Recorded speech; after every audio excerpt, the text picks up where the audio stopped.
এখন তো এসি কিনে না দিলে লোকে বাড়ি মাথায় করে তোলে। আমার এসি কিনে দাও, সবার ঘরে এসি আছে, আমার একটা এসি কিনে দাও না, আমার ফ্রিজ কিনে দাও না, আমার মোবাইল কিনে দাও না। কিন্তু এসে সেই স্ত্রী নয়, প্রদীপ্রতা সতী রমণী স্ত্রী। আমাদের জগতে দেখবেন সংসার সুখের হয় রমণীর গুণে, তাই তো আমরা তো বলি সংসার সুখের হয় রমণীর গুণে। কোন রমণীর গুণে? রমণীর কোন গুণের দ্বারা সংসার সুখের করবে? শাস্ত্রে আমাদের দুটো নমুনা দেওয়া আছে, একটা হলো পত্নী আর একটা হলো পেতনি। পত্নী আর পেতনিটা কেমন আমার বলার দরকার নেই, আপনারা নিশ্চয়ই জানেন, আমি ছোট করে বলছি। কেমন?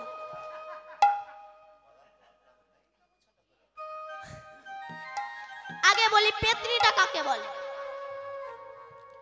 একজনের স্বামী অল্প রোজগার করে, বেরিয়ে যাচ্ছে সকালবেলা তুলসী গাছে জল দিয়ে, তার বউ এসে বলছে, শোনো তুমি এই যে বেরোচ্ছ, যদি আসার সময় আমার জন্য একটা জামদানি শাড়ি না এনে দিতে পারো, তবে তুমি আর বাড়িতে ঢুকবে না।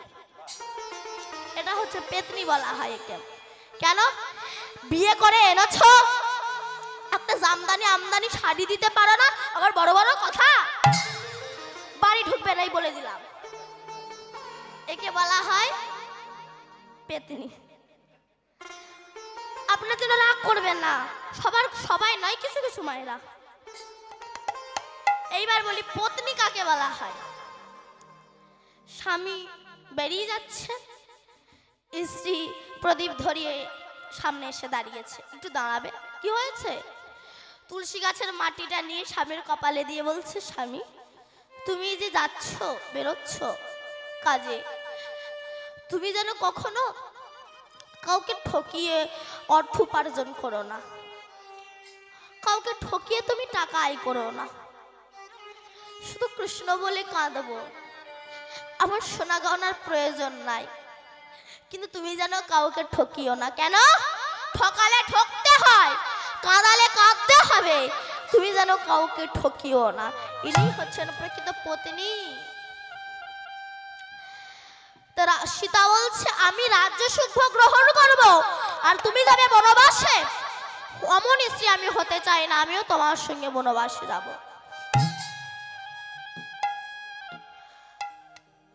আপন ভাই লক্ষণ সে বলেছিল, দাদা তুমি তো বনবাসে যাচ্ছ,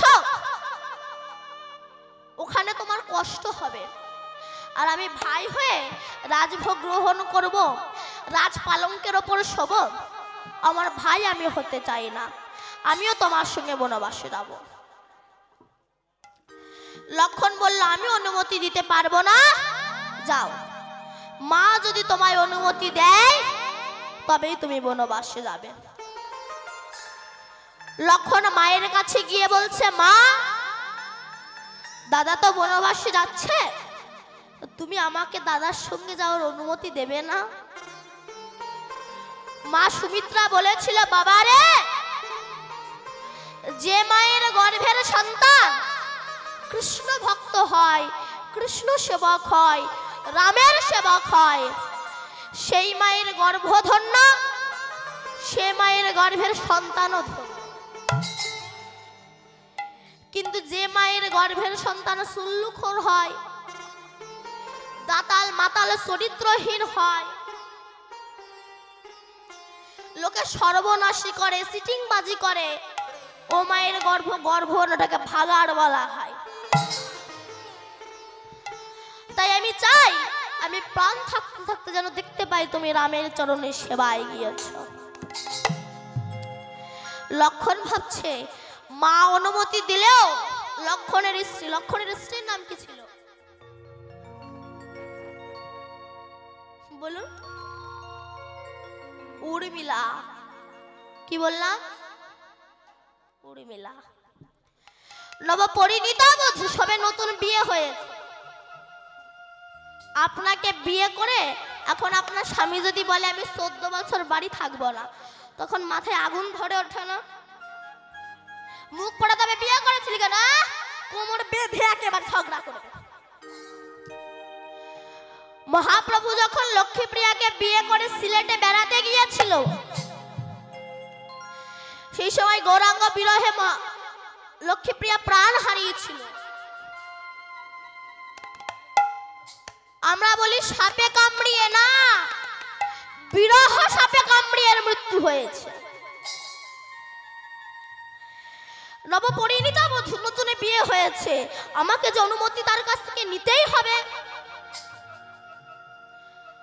লক্ষ্য আর এদিকে উর্মিলা জানতে পেরেছে আমার স্বামী থাকবে না, ও রামের সঙ্গে বনবাসে যাবে।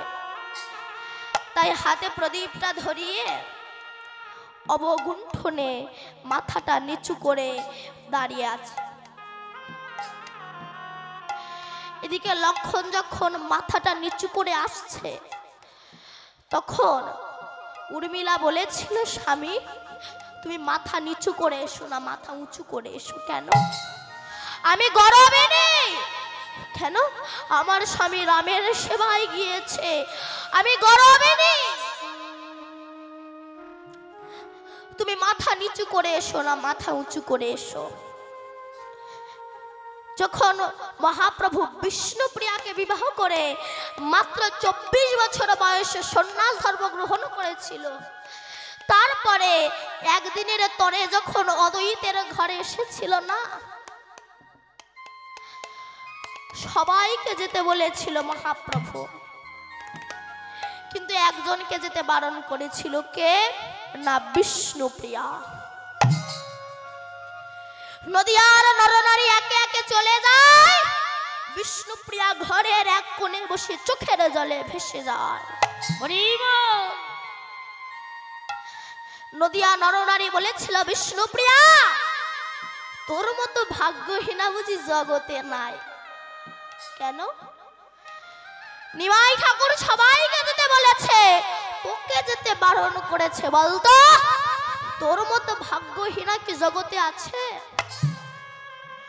বিষ্ণুপ্রিয়া চোখের জল মুছে বলেছিল, বাজে কথা বলিস না। কেন? আমার মতো সৌভাগ্যবতী আর দুনিয়ায় একটা হয় না। কেন? সবাই যে মানুষটাকে দেখার জন্য হাজার হাজার মানুষ ছুটে যায়, সে মানুষটা তো হাজার হাজার মানুষের নয়, সে মানুষটা তো আমার মানুষ। হরি বল, হরি বল। আমার মানুষকে দেখার জন্য হাজার হাজার মানুষ ছুটে যাচ্ছে। বলতো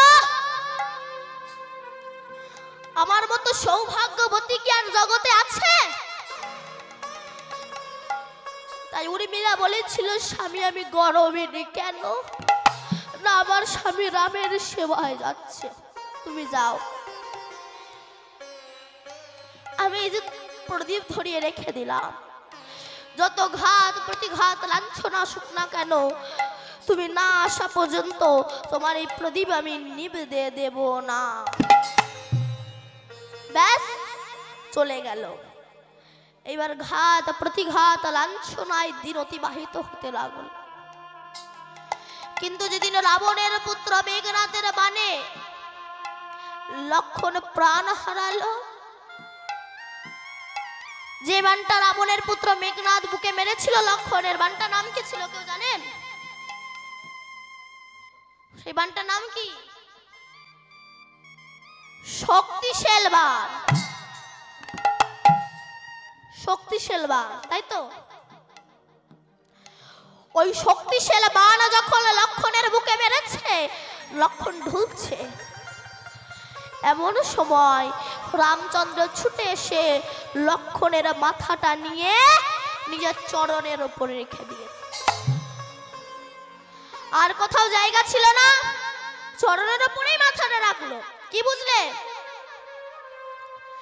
এবার যখন চরণের উপর মাথাটা রেখে দিয়েছে, এদিকে হনুমান গলে পিত বসন দিয়ে অবগুণ্ঠনে মাথাটা নত করে দাঁড়িয়ে আছে,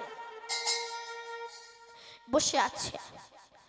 রামচন্দ্র তখন বললেন, হনুমান লক্ষণের বুকে যে শক্তিশাল বাণটা মেরেছে না, মেঘনাদ এই বানটা মেরেছিল, তার পেছনে একটা কারণ আছে। কি না, এটা এক আমার ভক্তের অভিশাপ। রামচন্দ্রের এক প্রধান ভক্ত ছিল, নাম তার শবরী। শবরী ছোট জাতের মেয়ে, তো হরিজন ফ্যামিলির মেয়ে, কিন্তু যারা বৈষ্ণব তাদের জাতের বিচার হয় না, যারা অবৈষ্ণব তাদের জাতের বিচার হয়। যারা বৈষ্ণব তাদের জাতের বিচার হয় না। তাই শবরী নিজেকে কৃষ্ণ ভক্ত ভেবে কোনো জাতের বিচার না করে বন থেকে ফল পেড়ে কামড়িয়ে কামড়িয়ে দেখছে যে ফলটা সুস্বাদু খেতে সেটাকে রেখে দিচ্ছে, আর যেটা খারাপ খেতে ভালো না টক ফল ছুঁড়ে ফেলে দিচ্ছে। ফলগুলো তুলে এনে রেখে দিয়েছে। আবার শবরী মনে মনে ভাবছে, সন্ন্যাসী মানুষ তো আমার কাছে আসবে যদি আমার রামের পায়ে কাঁটা ফোটে। তাই শবরী কি করলো জানেন, কাঁটাগুলো বেছে তুলে ফেলে দিয়ে বন থেকে ফুল পেড়ে এনে সারা রাস্তা বিছিয়ে দিয়েছে। আমার রাম আসবে, চোখের জলে ওই ফুল চোখের জলে বিছিয়ে দিয়েছে। আমার রাম আসবে, আমার এই ফল গ্রহণ করবে, আমার রাম আসবে। ভক্তের আকুল আহ্বানে রামচন্দ্র লক্ষণকে নিয়ে এসে দাঁড়িয়েছে, ডাক দিয়েছেন, শবরী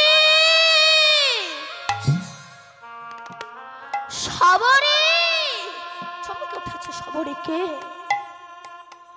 কে এত সুধামাখা কণ্ঠে আমায় ডাকলো? কে গো?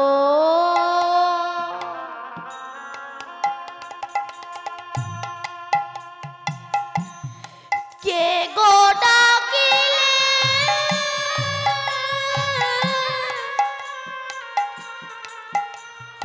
হত ভাগীর নাম ধরে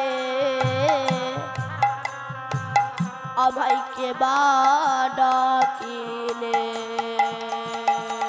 কে গো শবরী বলে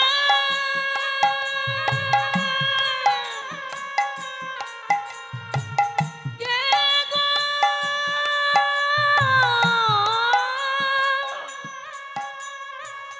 কে গো ডাকিলে আমায় শবরী শবরী বলে? কে কে ডাকলো আমার এমন সুধামাখা কণ্ঠে? আমি রাম।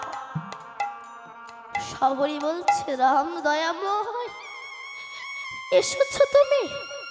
এসো, বসো। প্রভু, আমি তোমায় কি খেতে দিই বলো তো? রামচন্দ্র তখন বলছে, শবরী, আনো ভক্তি মেশানো ফলের থারি, আমি গ্রহণ করি। শবরী ঢেলে নয়ন বাড়ি আনলো ফলের থারি, হে রাম তুমি গ্রহণ করো। যেই না রামচন্দ্র খেতে যাবে অমনি লক্ষণ ছুটে গিয়ে বলেছিল, দাদা তোমার ঘেন্না করছে না কেন? ছোট জাতের মেয়ে এটো করে ফল রেখে দিয়েছে, তাই তুমি খাচ্ছ, তোমার ঘেন্না করছে না? এই বলে ফলটা নিয়ে ছুঁড়ে ফেলে দিয়েছিল। বলুন তো, হিংস্র বন্য জন্তুর সঙ্গে যুদ্ধ করে যে ফল তুলে এনেছে আমার রাম খাবে, সেই ফল যদি কেউ ছুঁড়ে ফেলে দেয় তবে ভক্তের মনে কতটা ব্যথা লাগতে পারে।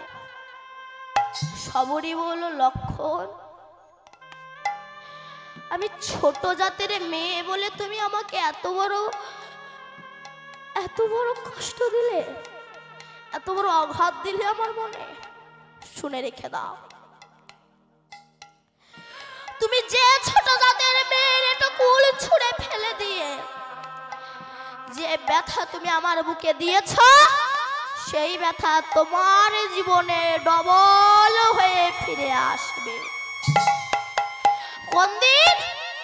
না যেদিন রাবণের পুত্র মেঘনাদ তার বাণ তোমার বুকে মারবে শক্তিশাল, সেই দিনই তুমি প্রাণ হারাবে। লক্ষণ বলল আমার ভুল হয়ে গিয়েছে, আমি উদ্ধার হব কি করে? তখন সবরই বলল উদ্ধার তুমি হবে, তবে কোন দিন? না, যে ছোট জাতের মেয়ের একটু খুল তুমি ছুঁড়ে ফেলে দিয়েছ, এই কুল গন্ধমাদল পর্বতে গিয়ে পড়েছে, আর ওই গন্ধমাদল পর্বতে ওই ফল বিশল্যকরণে জড়িপুটিতে পরিণত হয়েছে। তোমার বুকে যেদিন বাণ মারবে, যতক্ষণ না এই বিশল্যকরণে জড়িপুটি এনে তোমাকে না বেটে খাওয়াবে, তুমি প্রাণে বাঁচবে না। তাই হনুমান ভাবলো তাহলে আমি ওই বিশল্যকরণে জড়িপুটি নিয়ে আসি। এই বলে হনুমান বিশল্যকরণে জড়িপুটিটা নিয়ে যখন অযোধ্যার পাহাড়ের ওপর দিয়ে আসছিল, সেই সময় ভরত, অনেকে বলে বাম্মার মতো গুরু হয় না, ভুল। সেই পিতা হয় যে পিতা জগৎ পিতার কাছে নিজের সন্তানকে পৌঁছে দেয়, সেই পিতা হয়, নইলে সে পিতা হতে পারে না। সেই বন্ধু হয় যে বন্ধু জগৎ বন্ধুর কাছে পৌঁছে দেয়, নইলে সে বন্ধু হতে পারে না। সেই স্বামী হয় যে স্বামী জগৎ স্বামীর সঙ্গে মিলন করিয়ে দেয়, সেই স্বামী হয়, নইলে তাকে স্বামী বলা হয় না, তাকে আসামি বলা হয়। যখন কৈকেয়ী রামকে বনবাসে পাঠিয়েছিল, সেই সময় ভরত ছিল মামার বাড়ি। এসে যখন শুনল যে আমার জন্য আমার দাদাকে বনবাসে পাঠিয়েছে, সেই সময় ভরত এসে বলেছিল রাক্ষসী তোর মুখ দেখবো না আমি। কই তখন তো বলেনি, আমার মা তখন বলেছিল রাক্ষসী। তাই যখন হনুমান অযোধ্যার পাহাড়ের ওপর দিয়ে যাচ্ছে, ভরত ভাবলো আমার রামের মনে হয় কোনো শত্রু যাচ্ছে, বাণ নিক্ষেপ করে নামিয়েছে। যেই না নামালেন, অমনি হনুমান তখন জয় রাম জয় রাম জয় রাম বলছে। ভরত ভাবছে তোমার রামের পরম ভক্ত, জল এনে সুস্থ করলেন।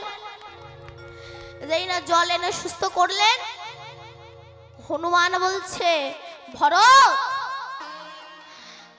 লক্ষণের বুকে মেঘনাদ বাণ মেরেছে, আমি যদি এই বিশল্যকরণে জড়িপুটি সূর্যোদয়ের আগে যদি না নিয়ে যেতে পারি, লক্ষণ প্রাণে বাঁচবে না।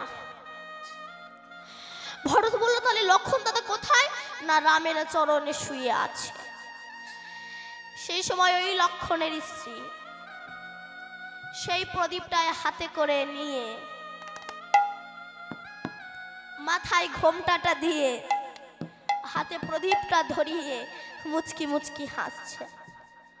বলুন তো, স্বামীর মৃত্যুর খবর শুনে কোনো স্ত্রী কি হাসে? সেই বউ নয় হাসে যাদের দুটো করে স্বামী আছে, ভাবে একটা গিয়েছে আর একটা তো আছে, কিন্তু তো তা নয়। উর্মিলা মাথায় ঘোমটাটা দিয়ে মুচকি মুচকি হাসছে।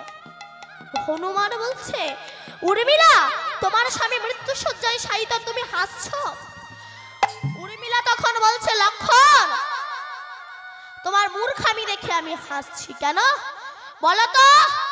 যার মাথা রামের চরণে থাকে তার কি কখনো মৃত্যু হয় নাকি? হ্যাঁ, তোমার মূর্খামি দেখে আমি হাসছি।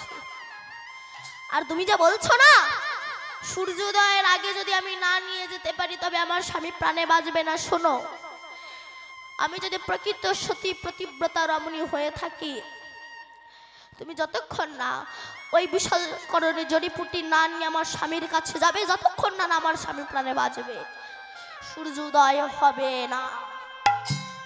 তাই আজ আমার গৌরাঙ্গ মহাপ্রভু ব্রজের কথা তার মনে পড়েছে। আমারও জননী রহে পথপানে চাই, আসিবার বেলে কত কইল কাঁদিয়া। এমন সময় ভাব ভরে গদ গদ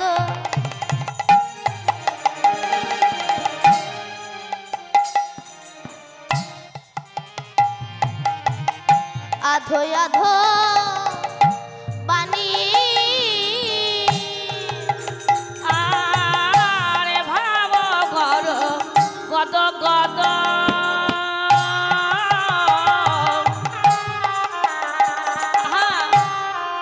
গাদো গাদো বাড়ি ধুলায় ধূসর অঙ্গ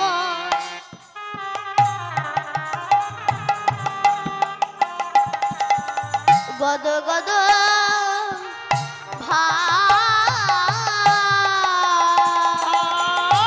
ধুলায় ধু সারয়ঙ্গ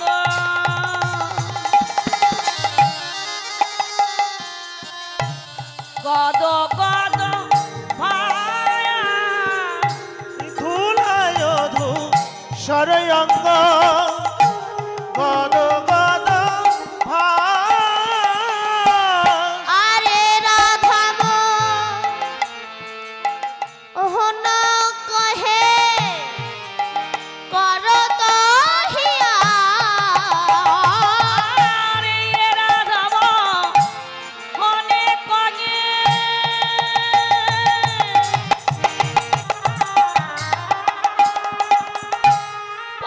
পরদইয়া হরে রাধাম ওনে কহে করো তোহি আরে রাধা ওহনে কহে কর তো হিয়া এ রাধাম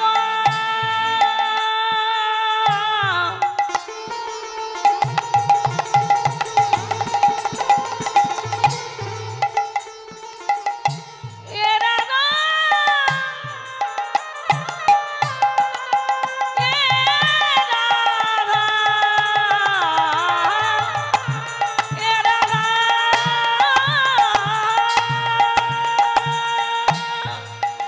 আর এ রাধাম মনে করে পদতইগা আমার এ রাধা মোহনে কহে এই বারিলা প্রকাশ হলো এ রাধাম মনে করে এই বাহারে লীলা ও প্রকাশ হলো এ রাধাম ताकी जाके दिल ताकीता गरगरा ताकी ताकी दिल ताकीता गरगरा ता जाओ दिल ताकीता गरगरा ता जाओ दिल ताकी झाकी दिल ताकीता गरगरा ताकी ताकी दिल ताकीता गरगरा ता जाओ दिल ताकीता गरगरा ता जाओ दिल ताकीता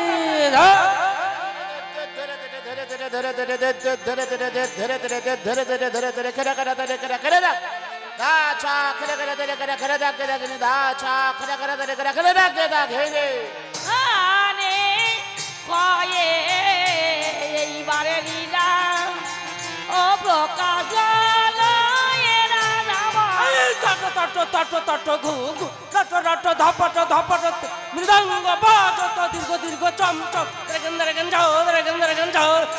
তাকটি ঝাউতি ঝাউতে রেখেটি তেরে খেটি তাকটি ঝাউতি ঝাউ তেরে খেটি ঝাউতি ঝাউতি তেরে খেটি তেরে তগ তগ তগ তগ খাটা তাকে না তাকড়ে দগাত ধে ধে ধে ধে তট তট তট তট ধৈনে ধৈনে দাদিন্দ্র যাও দাদিন্দ্র যাও দাদিন্দ্র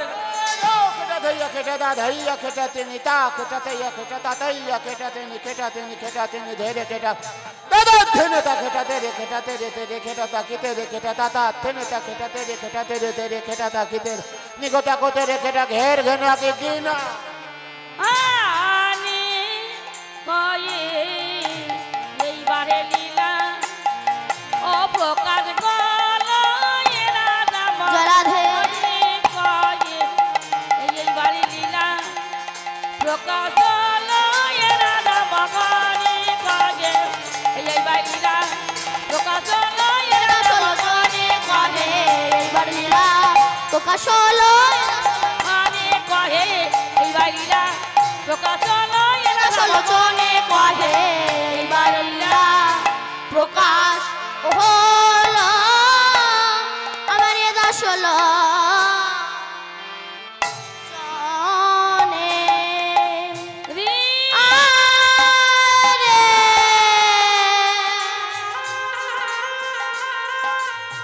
আরে রে রে রে রে রে রে না রে না রে রে রে না রে রে না রে না রে না রে রে না এখানে সবাইয়ের চরণ এখানে মথুরা দোপি মধুময় শ্রীধাম বৃন্দা আমলে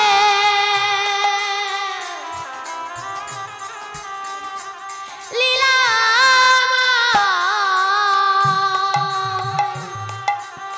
লীলাময়ে লীলার বলিহারি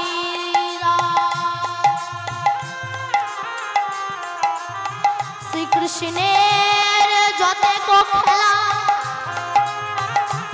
সর্বোত্তম নরলীলা নরবপু হয় তাহার স্বরূপ নরবপু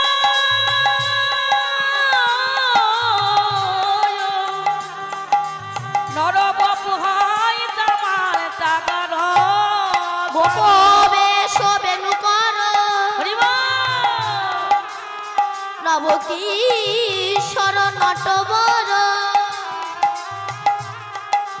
নরলীলা হয় তাহার নূর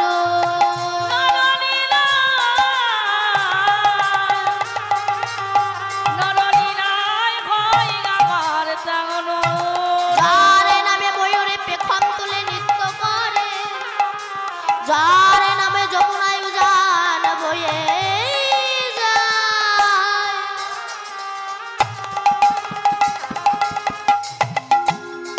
যার নামে কোকিল কুহু কুহু ঝংকারে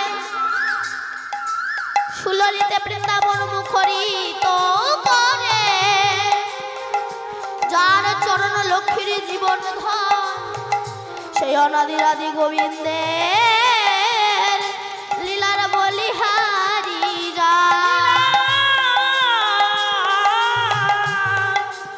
লীলারি বলিহারি যায় এখানে সবাইয়ের চরণে আমি করি কোটি নমস্কার সবে মিলে পদরে